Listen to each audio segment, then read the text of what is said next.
धार्मिक और सामाजिक संगठनों ने नूंह दंगों में जान गंवाने वाले अभिषेक राजपूत को मोमबत्ती जलाकर व पुष्प अर्पित कर श्रद्धांजलि भेंट की है। शहर के रानी तालाब स्थित अंबेडकर चौक पर धार्मिक संगठनों ने एकत्रित होकर फिर से मेवात की धार्मिक यात्रा करने का काम का ऐलान जारी करते हुए कहा कि हरियाणा सरकार की लापरवाही का नतीजा है। जो हिंदू संगठनों के कार्यकर्ता इन दंगों में अपनी जान गंवा चुके हैं, उनका बलिदान बेकार जाने नहीं दिया जाएगा। हिंदू लड़ने वाला कौम नहीं रहेगी। अब हम तो श्रद्धांजलियां ही दे सकते हैं। अगर लड़ने वाले होते तो वहाँ हमारे जो दो मरे बराबर में दो मर रहे होते। अब स्थिति ये आ चुकी है, हमारे अपने अपने शहरों को संभालो, क्योंकि यहाँ पे भी मेवात बनने की ज़्यादा दिनों की जो नहीं है, बहुत ही कम दिनों में यहाँ भी मेवात बन जाएगा।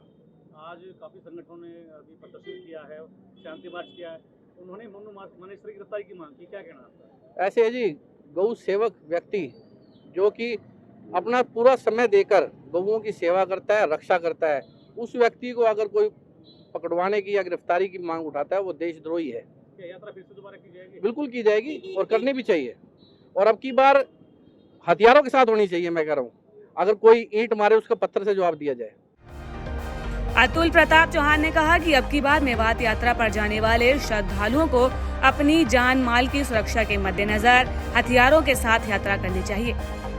एक प्रण है कि हम इस यात्रा को निश्चित तौर पर पूरी करेंगे। हमें अगर हिंदू हित में बलिदान देना पड़ा तो कोई दिक्कत नहीं है, हंसकर बलिदान देंगे। यात्रा की तारीख तय हो गई है, अभी शीघ्र ही घोषित कर दी जाएगी। जी, बहुत ही दुखी हृदय से हम अपने युवा बच्चों को श्रद्धांजलि दे रहे हैं। हमें गौरवान्वित भी है कि ये धर्म के लिए बलिदान हुए हैं, लेकिन कष्ट ये है कि इतनी उम्र में और इस तरह से जाना इनका हमें सदा ही दुख देगा। लेकिन गौरव की बात यह है, इन्होंने माताओं बहनों की इज्जत की रक्षा करके अपने प्राण न्यौछावर किए हैं। निश्चित तौर पर इन पर हमें गर्व भी है।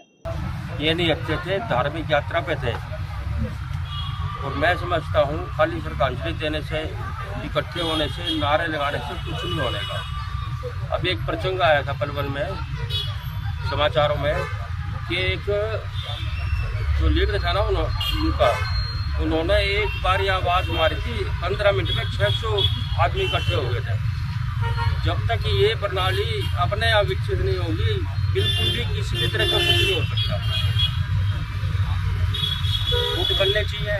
यदि किसी भी काल में कम से कम 200-300 जब तक स्वयंसेवक इकट्ठे नहीं होने के, हम उनका मुकाबला कर ही नहीं सकते।